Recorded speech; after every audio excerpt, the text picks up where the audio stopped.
Está começando o MMA com Osvaldo, podcast dele, o maior especialista em MMA deste país. No episódio de hoje, o Osvaldo não veio simplesmente porque não tinha mais espaço do sofá. Foi só por isso. Não tinha, daí ele preferiu, faz vocês dois aí. É. Ele tá aqui de trás da câmera, né? Ele falou, faz aí, já tá armado pra dois, né? Se não pensar em mim, botar uma do lado. De fato, a gente não pensou nele, né? Falou que não gosta de gravar sem fone também.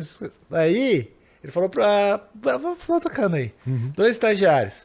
Sou Alexandre Níquel, @Alexandre Níquel, Nickkel. E eu sou o Thiago Pamplona, @Thiago Pamplona, Thiago sem H.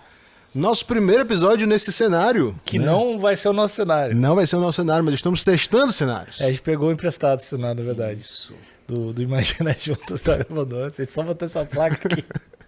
Achei meio desonesto a nossa parte. Beijo, pessoal, de Imagina Juntos. Só roubou a identidade dele. Não, mas a gente botou a placa, o cenário é nosso agora, pô. Tá bom.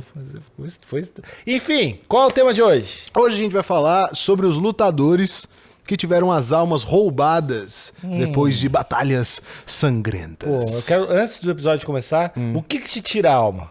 Lúcifer. Lúcifer tira a alma. Não, tem coisas que tiram a alma da pessoa.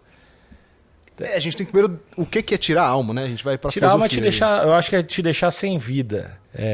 Te deixar uma pessoa sem vida. Por exemplo, tem gente que, pega um voo com um bebê do lado chorando. Isso tira a alma. Tu já é um pai, talvez isso seja mais... Eu tenho compaixão. Tu tem mais a popular empatia, então já tá mais vacinado em relação a isso. Mas tem pessoas que... Tem uma coisa que tira a alma, minha e de muitos ouvintes, inclusive ouvintes que estão no Spotify, clicaram na quinta estrelinha, o cara faz muita propaganda, vem pro YouTube, assina, compartilha. Uma coisa que tira a alma bastante, minha, é quando eu peço comida e pago o cara e a comida vem ruim. Tá. De teleentrega. Essa parada, tipo assim, às vezes tu tá esperando demais um lance, sei lá, demorou 1h30 e tu gastou uma grana meio foda e vem um bagulho meio, um sushi triste, sabe? Um hambúrguer machucado pela vida. Isso me tira a alma também. Entendi. Cara, o que me tira a alma é injustiça social, sabe, Alexandre? Eu curto, cara. Filha da puta. Tu não curte? Eu acho que dá vários posts bons. Ai, se fuder. Eu acho que esse lance de tirar uma aqui do que a gente vai falar do MMA, né? São coisas pontuais que aconteceram que mudaram para sempre o curso de alguém, né? Por exemplo, na minha carreira de lutador, teve uma parada que roubou a minha alma, que foi quando eu quebrei o braço. Eu tava treinando para fazer uma luta casada de jiu-jitsu, tomei uma raspagem, botei a mão para apoiar e o cotovelo entrou, tive uma luxação. Não rompi nenhum ligamento, mas fudi todos os tecidos moles. Mas tirou a alma, né? Porque tu ficou chateado, ficou triste? Porque eu não consegui mais voltar depois disso. Eu fiquei com um pouco de medo de treinar depois, né? Porque foi a pior dor que eu senti. Eu já fraturei vértebra, eu já quebrei o orbital, já estourei ligamento do joelho, mas nada foi pior do que essa dor de uma luxação, assim. Realmente o cotovelo ficou aqui, o braço mole, foi horroroso. Fez um barulho de carne moída, fez... horroroso. Essa dor e essa luxação, esse sentimento, acho que são mais parecidos com o que tem a ver o episódio, né? Sim. Acho que... Imagino que tu vai falar... Quando o TJ Dillashaw tirou a alma do Barão, foi muito mais parecido com o que tu sentiu do que o que eu sinto quando veio o sushi meio ruim. Por isso que eu trouxe esse episódio, assim, um pouco mais pra realidade aqui do assunto. Eu acho que tu tá mais dentro, um pouquinho mais dentro, assim. Mas o lance aí de roubar a alma, ele pode ser psicológico e pode ser sem explicação também. Sei lá, o cara perdeu e depois continuou perdendo. Mas teve alguns lutadores que quem tirou a alma foi a ousada, né? Teve alguns.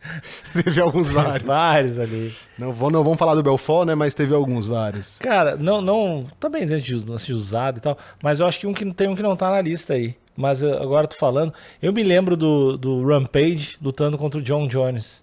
E eu me lembro de ver uma frustração dele gigantesca, aquela frustração que tu reclama, mas não devia valer isso. E assim, também apelando.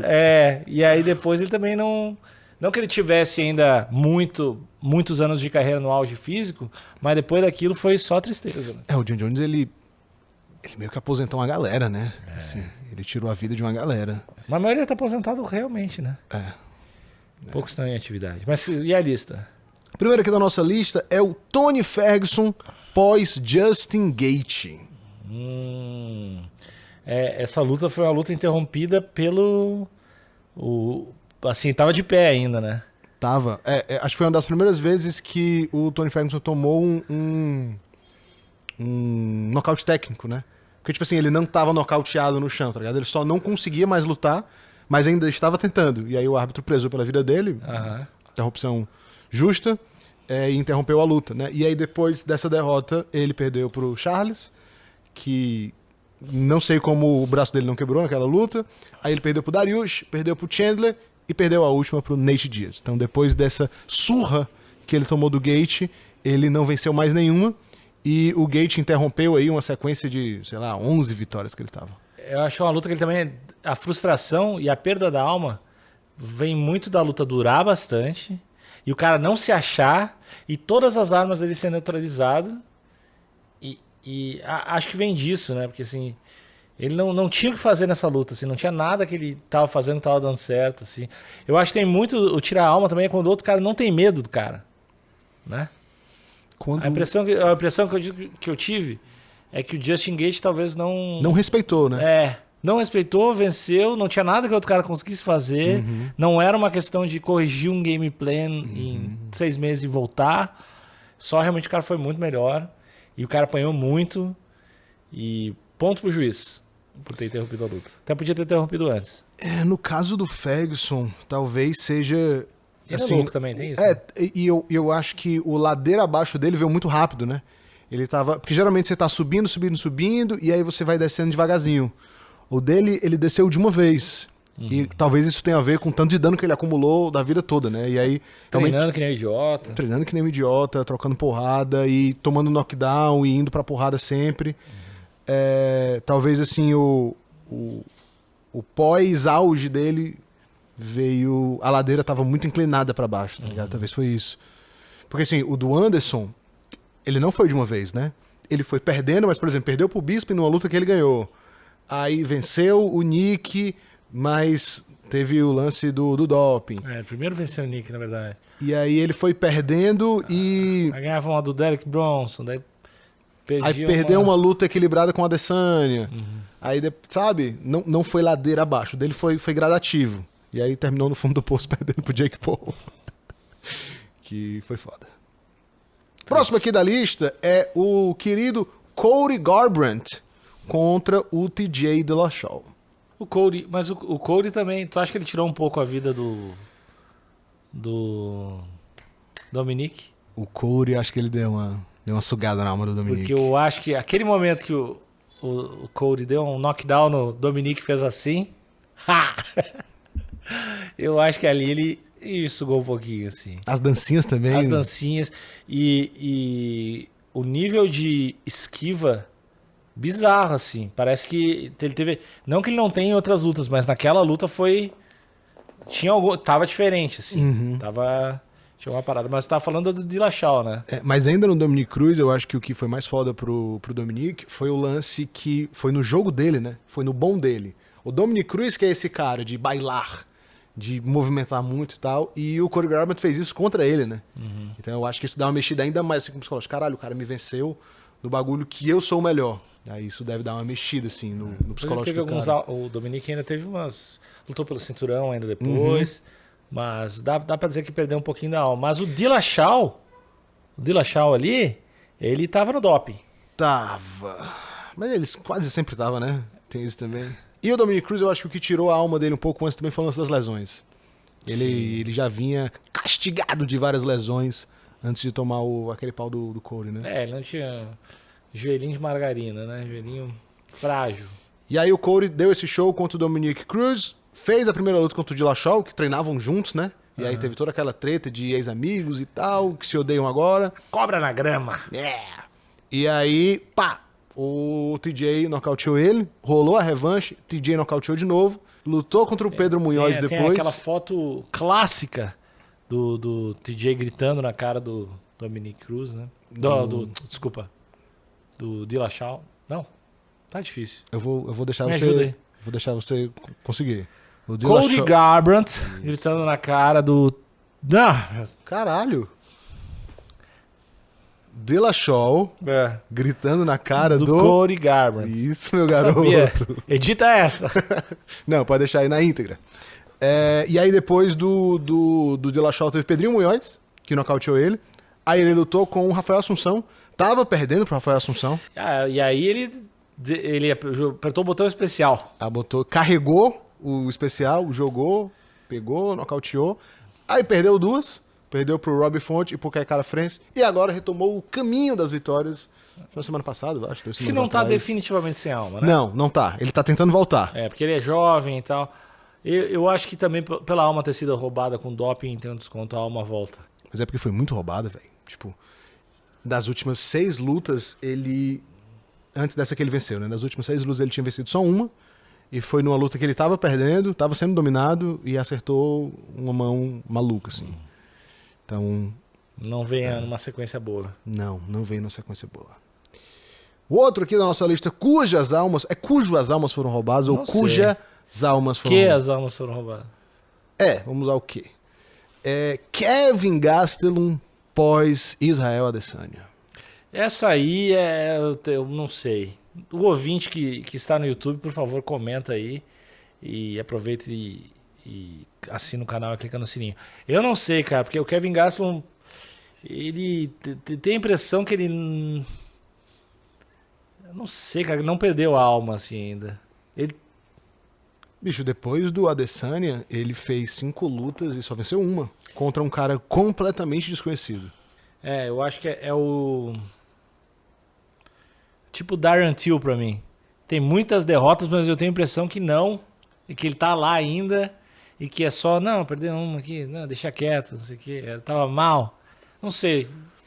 Acho que é um sentimento não lógico. Que eu olho pro cara... Não sei se é porque todas as lutas ele é um cara tão corajoso. Assim, acima dos outros caras que lutam e são corajosos. Mas a impressão que eu tenho é que ele... E dizem, né, quem treina com ele, que ele se transforma pra caralho, é friozão e louco e vai pra dentro. Então eu tenho a impressão que não foi embora, mas os resultados estão aí pra me contradizer. Pois é, ele fez aquela guerra com o Israel Adesanya, que foi um lutaço. Não ganhou por detalhe. E depois perdeu pro Darren Till. Foi finalizado pelo Jack Hermanson. Tu lembra dessa? Que ele tomou uma chave de calcanhar. E aí depois venceu esse Ian Heinisch, que eu não sei nem quem é. E aí depois perdeu pro Whittaker e perdeu pro Jared Cannonier. Que beleza, são 2 caras assim do altíssimo nível. Mas tá numa fase horrorosa, né? E é um cara que fez frente a talvez o maior peso médio... O segundo maior peso médio de todos os tempos, né? Um cara que realmente quase venceu o Adesanya. E depois foi ladeira abaixo. O UFC ainda acredita um pouco nele, porque não tá botando ele de escada totalmente ainda, né? E ele é novo, né, cara? Tem 30 ou 31 anos ainda. Então é um cara que, tipo, se colocar a cabeça no lugar, se conseguir recuperar a sua alma do limbo, talvez ele consiga ainda se manter relevante ali entre os top 5.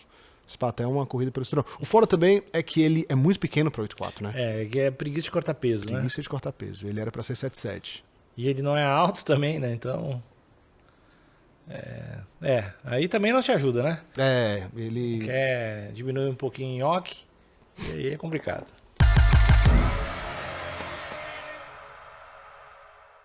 Esse podcast que você está ouvindo agora tem apoio de KTO, o melhor site de apostas do mundo. Tá com a gente desde os primórdios. É fácil de colocar o dinheiro, é fácil de tirar o dinheiro, tem todas as variedades esportivas. A gente fala muito de MMA aqui, mas não tem só MMA. Tem futebol, tem basquete, tem tênis, outras ligas de MMA, não só o UFC. É muito legal de apostar. E tem o cupomzinho de FreeBet pro nosso amigo ouvinte. Ah, que delícia! Tem FreeBet. Tem FreeBet, cupom de 20%. Cupom de 20% de FreeBet funciona como, Thiago? Funciona assim, Alexandre. Você vai lá, aposta a sua graninha pela primeira vez na KTO, por exemplo, R$100. E você usa o cupom Osvaldo com W, aquela letra, o M invertido. Usa o Osvaldo lá e você ganha 20%. Botou 100, fica 120 para sua primeira aposta. Uma delícia. Bom demais, uma crocância. Quero ver vocês lá na KTO. KTO.com, KTO.com, KTO.com.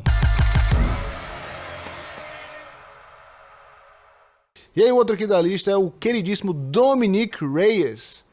Depois que foi batido pelo John Jones. Isso aqui é um caso especial, porque geralmente a gente tá falando aqui de ou guerras muito grandes, né?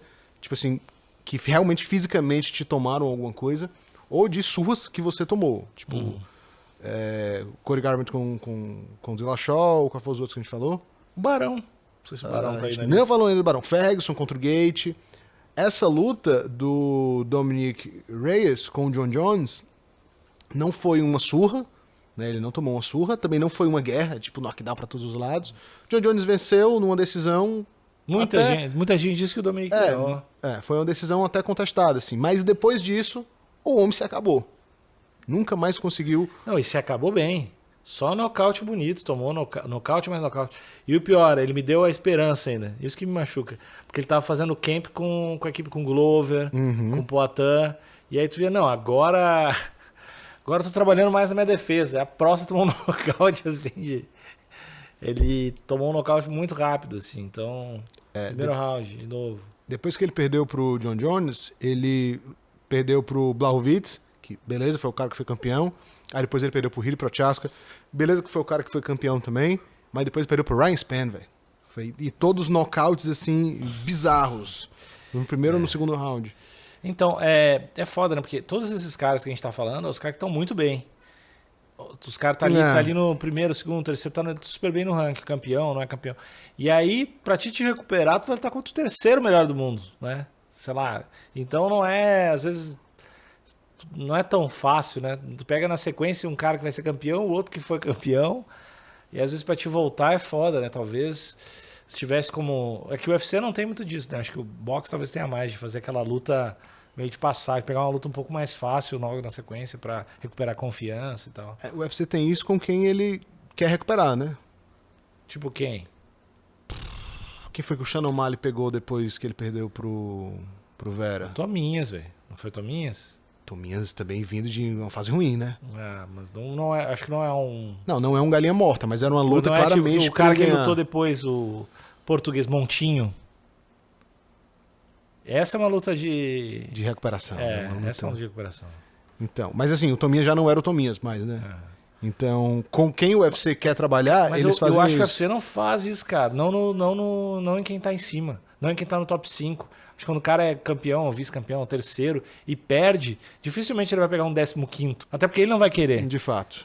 Mas ali é que o Shannon O'Malley não tava nesse nível ainda, né? Agora eu acho que...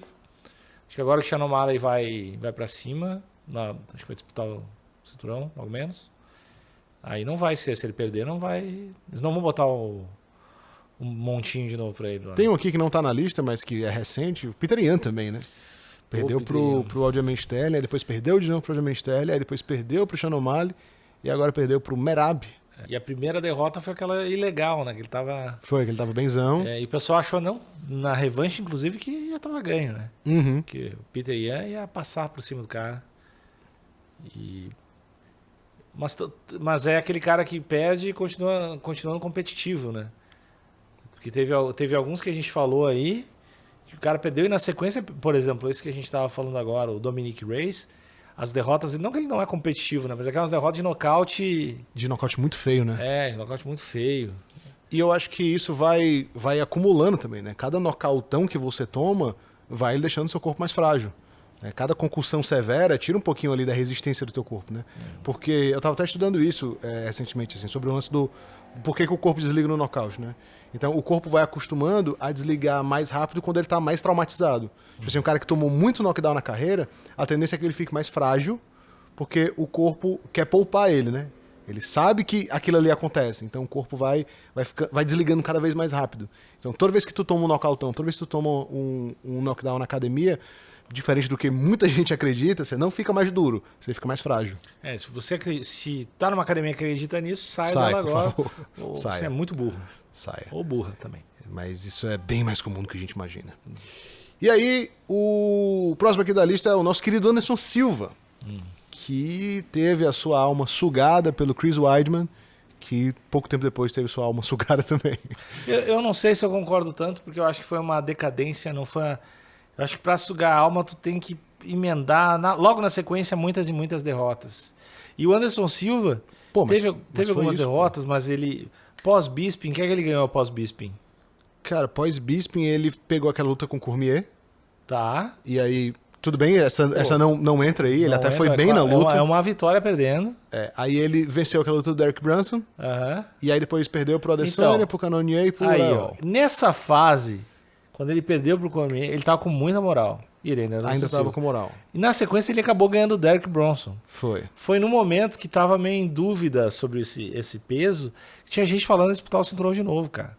Era um momento que, eu não sei se era Luke Rockhold e Weidman e a luta não ia poder rolar, e o Jacaré não sei o que. E já tava na discussão de, porra, daqui a pouco, se a gente pensar bem, não é um absurdo colocar o Anderson Silva de novo. Era um pouquinho antes do Adesanya. Tanto que a luta do Anderson com o Adesanya foi meio que um title eliminator, né? Porque depois dessa luta que o Adesanya fez a luta lá com o Kevin Gastelum. Então talvez se o Anderson tivesse vencido o Adesanya, ele teria disputado o cinturão. Então talvez por isso que eu tenho a impressão de que depois do Adesanya, o que teve? Aí teve o Jared Cannonier, que ele chutou a perna e fudeu a perna. É aquelas derrotas estranhas pra caralho, né? Depois perdeu nocauteado pro Rahal. Que aí foi o final da carreira. Foi o final da carreira, foi a última. Então, por isso que eu acho que talvez não me deu a impressão dele estar totalmente... Porque dava até a derrota dele. Porque a derrota pro Rahal, sim, a derrota pro Rahal é uma derrota feia, uma derrota nível, mas... Chutar é meio errado, o cara chutar a perna dele e ele já tendo problema na perna, dá a impressão que não foi uma... Obviamente foi, mas dá a impressão de que o cara não foi melhor que ele. Entendo. Mas não, eu sei que é só uma impressão. Tá? A gente pode olhar pelo prisma do azar aqui também, né? É um cara que não conseguiu vencer depois disso. Ele, até na luta com o Weidman, né? Ele tava melhor também na segunda luta, aí quebrou a perna. Aí fez aquela luta bizarra lá com o Nick Diaz, que ele venceu, mas falhou no doping, né? Ele venceu o Nick. Luta feia, mas enfim, venceu. Mas primeiro round um dos melhores da história.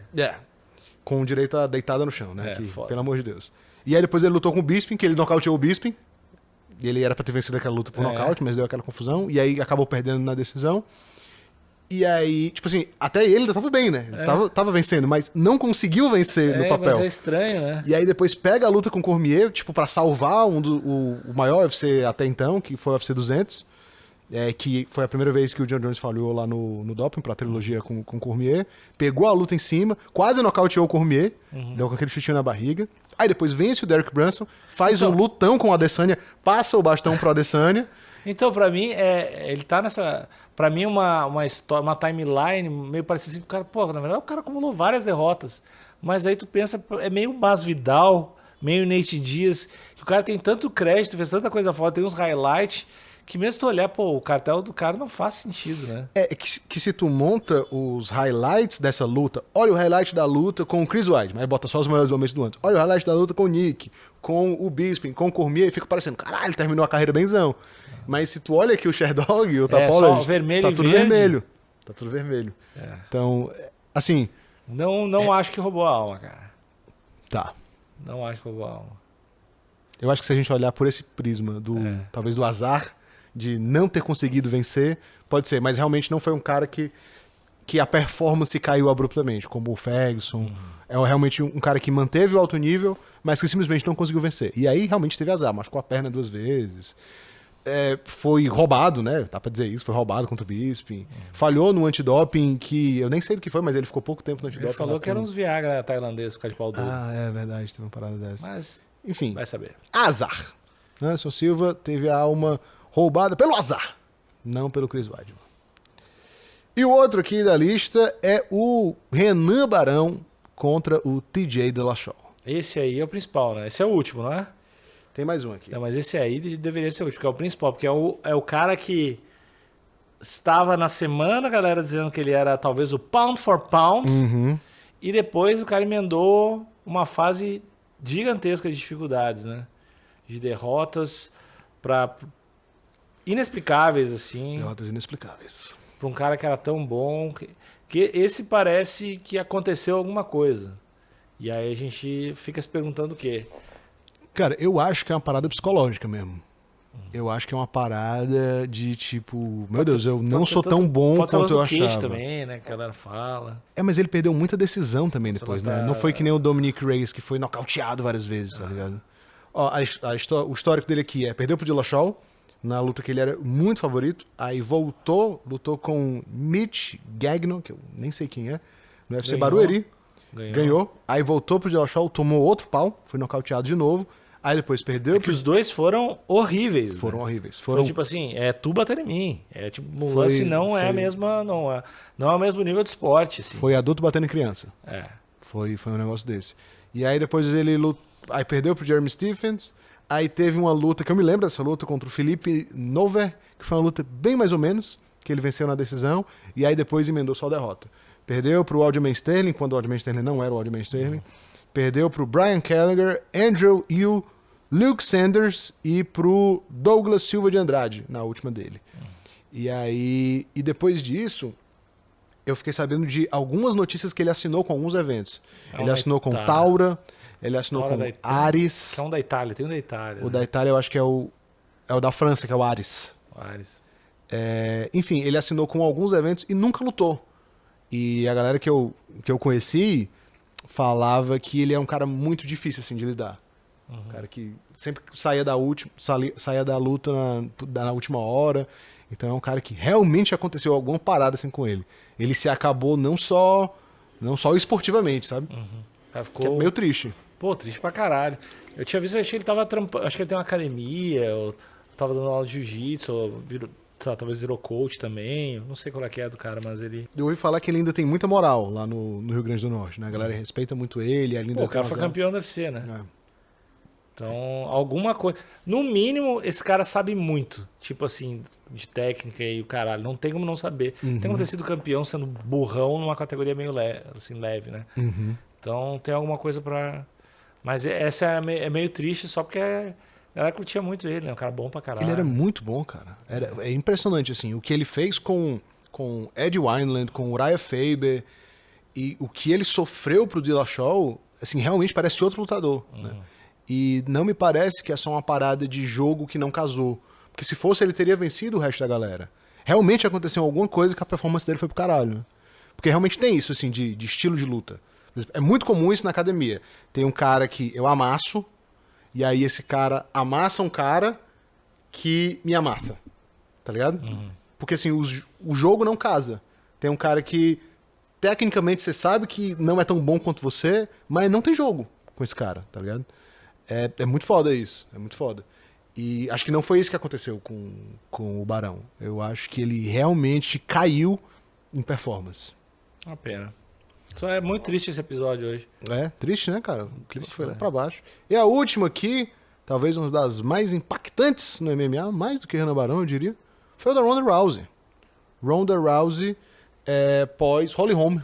Holly Holm, pô, achei que tu ia falar da Amanda, Ronda Rousey pós Amanda. É porque o pós-Amanda foi a tentativa de volta dela, né? O da Holly foi... A Holly era muito azarona na luta. Acho que era tipo 8-1, tava pagando. E foi um nocautão, né, velho? Foi um nocautão. Foi um chutão. Saindo do clinch. A Ronda tentou clinchar, ela empurrou, subiu a perna. Nocaute bizarro. E eu lembro que depois dessa luta, ela meio que deu uma sumida, assim. Ela não deu entrevista, ela saiu de cabeça baixa, não apareceu mais. Essa foi uma das coisas mais feias, porque ela perdia mal, né? Perdia, sempre ficava assim, não...